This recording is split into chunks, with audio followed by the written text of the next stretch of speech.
Hey guys, how's it going? Welcome back. Yeah, you saw the thumbnail, right? Why shouldn't you buy an M2? Let's see if we can cover this in 5 minutes. Otherwise, we're using a 27-minute video for this. Anyways, so I've done a lot of thorough investigating. I've even kept up on the M1s even since I got mine, just to, get a feel for all the different models of M1s and different configurations and all that jazz and gaming and this and this and that and these and these. And I followed the M2s too already since their release. And I've come to the conclusion, as have a few other YouTubers who are honest at least, don't buy the M2. It's not worth it. The amount of gain that you're going to get, even in export time, isn't really worth it, okay? And definitely gaming is still suffering really bad, whether you're running crossover, native apps, or even Rosetta 2 stuff. You're not seeing a substantial gain in the programs. I mean, the only program that did really good was on Max Tech channel. He was testing, I think it was Warcraft. Yeah, I'm pretty sure it was Warcraft. 500 FPS initially. So then he cranked everything up, and he was only down like 250, 300 and change. I mean, that's amazing FPS. I mean, I pull like 600s on Far Cry, so I'm not worried about it, but I'm playing Far Cry on a gamer PC, not on a Mac, because I can't. I get maybe 5 or 10 FPS on my Mac playing Far Cry. Just not worth the hassle. And at low settings yet. Try adjusting the settings. It's like, nope. Anyways, so with everything I've put together in my mind of everything I've been watching, and I've also seen the same typical thing. YouTubers at first saying, oh, these things are so great. Look at the benchmarks and look at some of the real world stuff. And it's like, this is pretty impressive. Saving 2 minutes? Yeah, I guess that could be impressive if you need to save 2 minutes. But if you really don't care about 2 minutes, who cares? Because I certainly have all the time in the world, especially during my vacation during the winter. I don't work other than YouTube and teaching. So, yeah. Anyways, but now I'm starting to see these same YouTubers going, in a thumbnail, worst mistake I ever made. What was I thinking? This is not working. Kind of things. And, we've seen the titles, we've seen the stuff. Now all of a sudden they're changing their tune. Oh, I'm so sorry that you're now disappointed. You could have been disappointed right from the get-go and been honest about it. But no, you had to wait a couple months. People fell for your garbage. Now all that stuff's back at Apple and the refurbished store and on Marketplace and eBay. And people are pissed, as per usual, right? So I don't think there's anybody who's not upset about how poorly these M2s are performing. Okay, they are just really not that great. I mean, when I first saw a few of these videos show up, especially on the Pro Mini, because I love the Mac Mini. I have the M1, 16 gig of RAM, half a terabyte. Great machine, sucks for games though. Okay, either way, I would like to upgrade to something better and something that can actually game. It's like I did have to buy a gaming laptop for a PC just to play games. Otherwise, I'm screwed, right? And because anything else that's on Mac, it's like money, money, money. I've already got a ton of games that are paid for that work fine and I love them. And some of the newer games, I would like to play them, sure. But I don't like multiplayer games too much either. It's not my bag, right?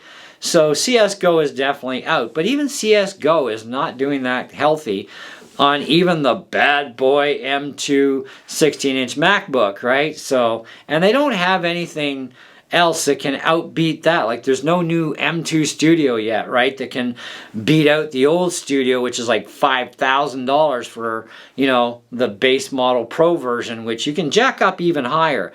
I mean, you can spend $8,000, $9,000 on that thing. It's not that hard to do, right? And they haven't replaced the Mac Pro yet. And there's no way they were going to do a Mac Pro and an M2 chip. Not considering how pathetic these M2 chips are. There's no way Apple's going to disgrace themselves. They are going to wait it out for a while yet. I mean, there is still time, okay? So I'm suspecting M3 or M4 before we even think about seeing a Mac Pro. But we may see an iMac Pro come out in an M3. Okay, because the iMac Pros are never as powerful as the Mac Pro power, right? So, but they can get pretty bloody expensive too. But we want it in a 27 to 30 inch display as well. 24 kind of not really cutting it that well. I know I can't handle the 24, even though it's 4.5K Retina, and originally I was gonna go for one, but I'm kind of really spoiled with a 32-inch display that I've had for a couple years, and I'm like, I can't do 27 anymore, really, unless it's an iMac. I would do the 27, but only if it's a 5K, Retina display. Then I could go back to a 27 and give up those 5 inches or 6 inches, right? But I can't go to 24. It's not doable, right? So anyways, I'm waiting it out because for a few reasons. Number one, I want to wait it out until they get something that can actually compete in the gaming world with PCs, at least to a certain point. But at the same time, I don't have the money, right? I mean, I had to wait as it was until I could just afford the Mac Mini. And originally I was going to go after the top tier iMac, but it was like, that would have been an extra $700 or $800, and it's like, that is not in my budget.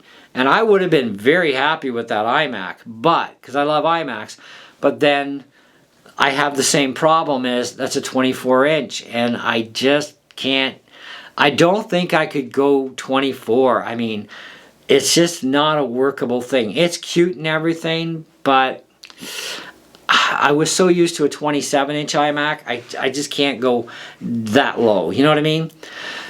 Even going back to a 27 would kind of hurt a bit, but whatever. So I might just stick it out with the minis. Maybe eventually get a Studio M3 if they come out with one. Eventually, maybe that'll be my solution, but I go like, the bottomer tier. But I definitely make sure I had 32 gig of RAM in the sucker and at least a terabyte of space, because programs are getting bigger, OSs are getting bigger, and the RAM demands are picking up too. Now I can appreciate the latest version of Ventura swallows less RAM. I'm only swallowing just under 4 gigabytes of RAM with the newest version of Ventura when I get to the desktop, when I boot up my computer in the morning.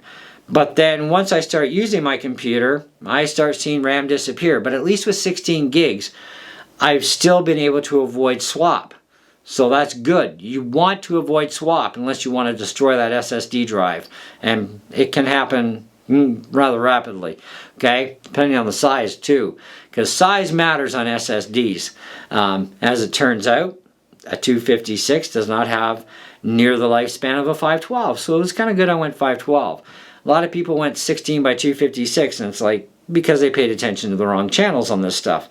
I've talked about that before many times. Anyways, you can check out all my Mac videos. MacBook Air, M1, and we talk about the Mini, and we talk about all kinds of different things. You'll get the gist of it, okay? We want to try and keep this video a little shorter for you. But in the total picture of things, everything I've now seen, witnessed on video, I don't have to go and buy one of these things to do my own testing for you guys.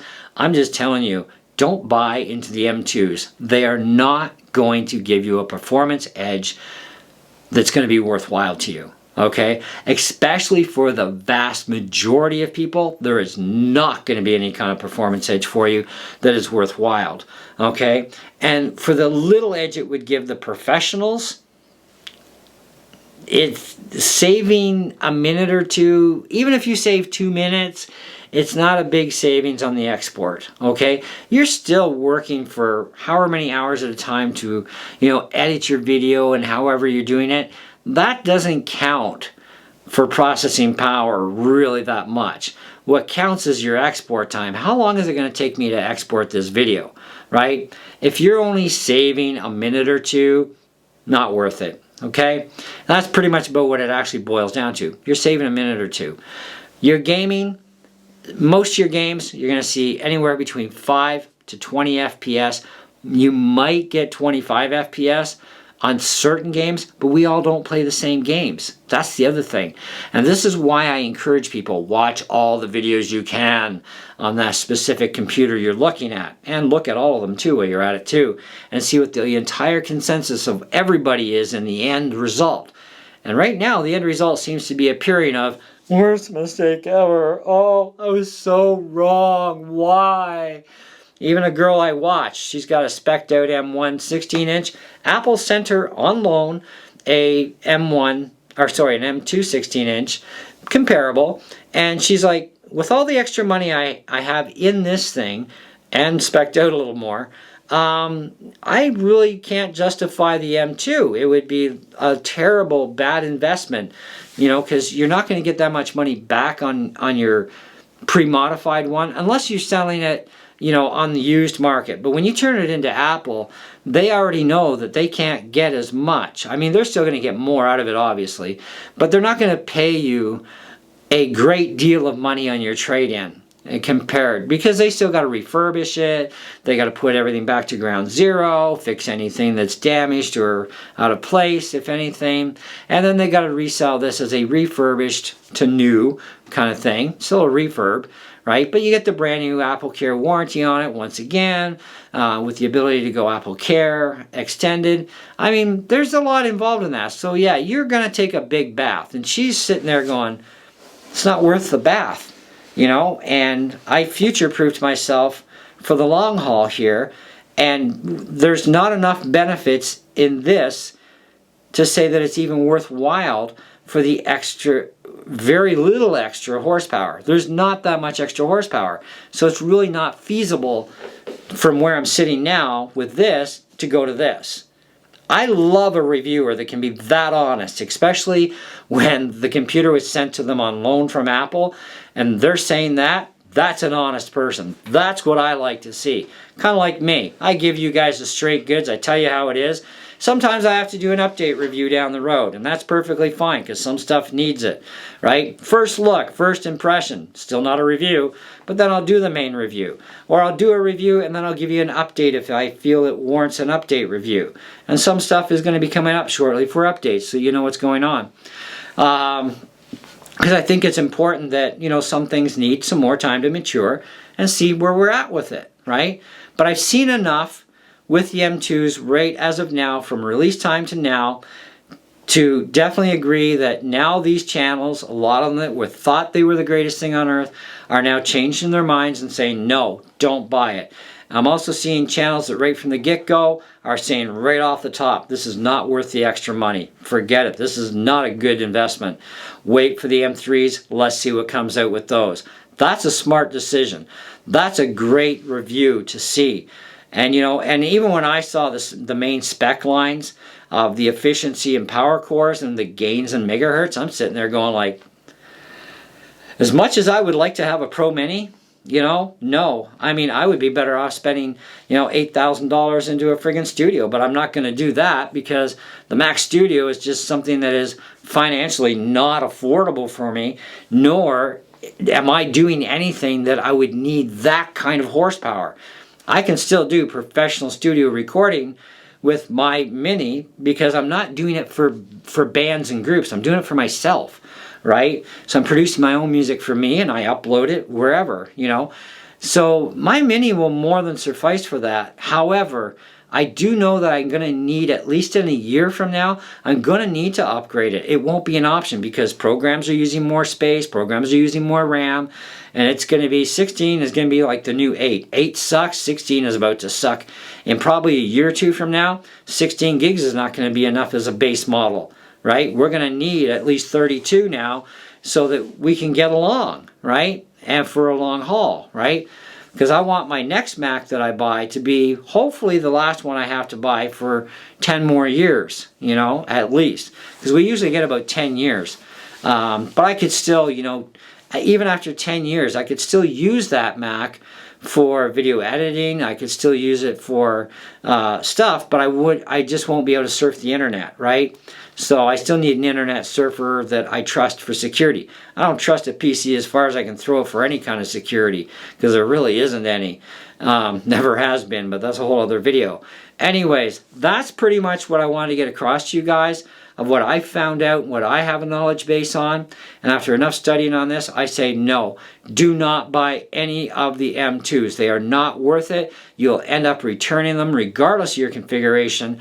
You're not going to be happy with these things for the very little extra advantage that you get, which is in the real world, not that much, okay? Even for professionals, it will not be that much of a gain that's worthwhile. So anyways, Apple needs to straighten up their act. I've said before how they need to do it, and they still haven't. So You know, they got to get that GPU on the outside with its own dedicated VRAM. They've got to take all the desktops and put them all as performance cores and something with some good megahertz behind it. And I think then they would have great machines for doing what they always did best anyway over the PC world. That would remain. But then we'd also have some really fantastic gaming machines, especially if we had that dedicated video with its own video RAM. And at least a starting point of 8 gigs of video RAM for today's games. Okay, 16 would be great, but have that as an option. But 8 gigs at least just for the video. Because what we got right now, guys, if it doesn't change, neither will gaming, okay? And it doesn't matter. It'll take Apple 10 years to catch up to where the PCs currently are, and the PCs will be far beyond them for gaming in 10 years. I don't think Apple wants to do that. I think if Apple wants to get things going, they need to start now. They need to actually even try it as an experiment to see if separating the GPU alone and whatever else they need for video and putting it dedicated with its own video RAM and fast video RAM, I think they need to prototype something and try it. And I'm pretty sure I'm going to be right, but you never know. But I don't have the equipment or the tech gear around to do it myself, or believe me, I would, okay? Because I think that's where we're losing, because in history, it speaks for itself. Anytime a PC or a Mac has ever had integrated video within the processor, it has always been a failure. 100% for gaming. Those computers sucked. Only when things were separate like that did they perform, and really good. Okay, so anyway, there you go. Thanks for watching. Hope you enjoyed the video, and we'll be sure to catch you on the next one. See ya.